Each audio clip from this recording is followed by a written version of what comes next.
Que vous inspirent les belles audiences réalisées par les grandes gueules? Olivier Truchot, CIST inespéré, sachant que l'émission fêtera ses 20 ans en 2024.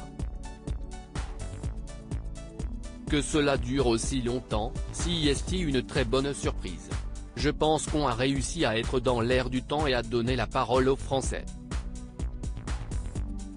CIST un concept simple et fort à la fois. De quelle manière sélectionnez-vous les thèmes que vous abordez à l'antenne? On se laisse guider par l'actualité.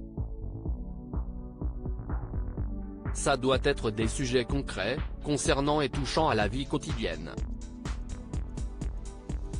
Et on souhaite aussi apporter un regard national, plus juste et moins réducteur, que le seul point de vue parisien. Comment choisissez-vous vos intervenants issus de la société civile? Notre idée, CIST d'avoir des gens qui ne sont pas des professionnels des médias. Ils doivent avoir un métier identifié et un parcours. Ce sont également des personnes qui sont engagées dans quelque chose de précis, par exemple dans l'associatif. Parfois, ce sont d'ailleurs elles-mêmes qui nous contactent, comme Mehdi Guedzar, notre garagiste. Mais ce qui est difficile, CIST de les garder, car il y a aujourd'hui beaucoup de concurrence.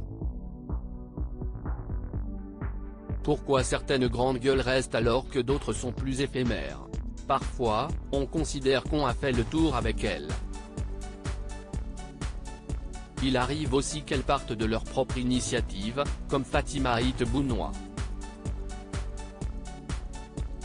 On essaie toujours de se renouveler et de faire de la place aux nouveaux caractères, sachant que le public aime autant retrouver les anciens qu'entendre des sons de cloche différents. Comment faites-vous avec Alain Marchal pour respecter le territoire de l'autre? On a toujours procédé de la même manière. Lui assure l'animation et moi, je suis chargé du débat et de la relance. Dès le départ, ça s'est installé comme ça et ça n'a pas changé depuis. Vous qui êtes papa d'une famille nombreuse, pouvez-vous nous dire s'il y a des grandes gueules à la maison? Oui, il y a beaucoup de discussions chez nous.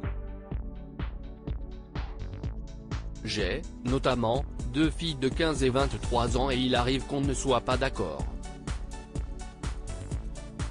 Sur des sujets comme l'écologie et le féminisme, il y a une vraie fracture générationnelle. En tant que boomer, on est un peu secoué. Rire.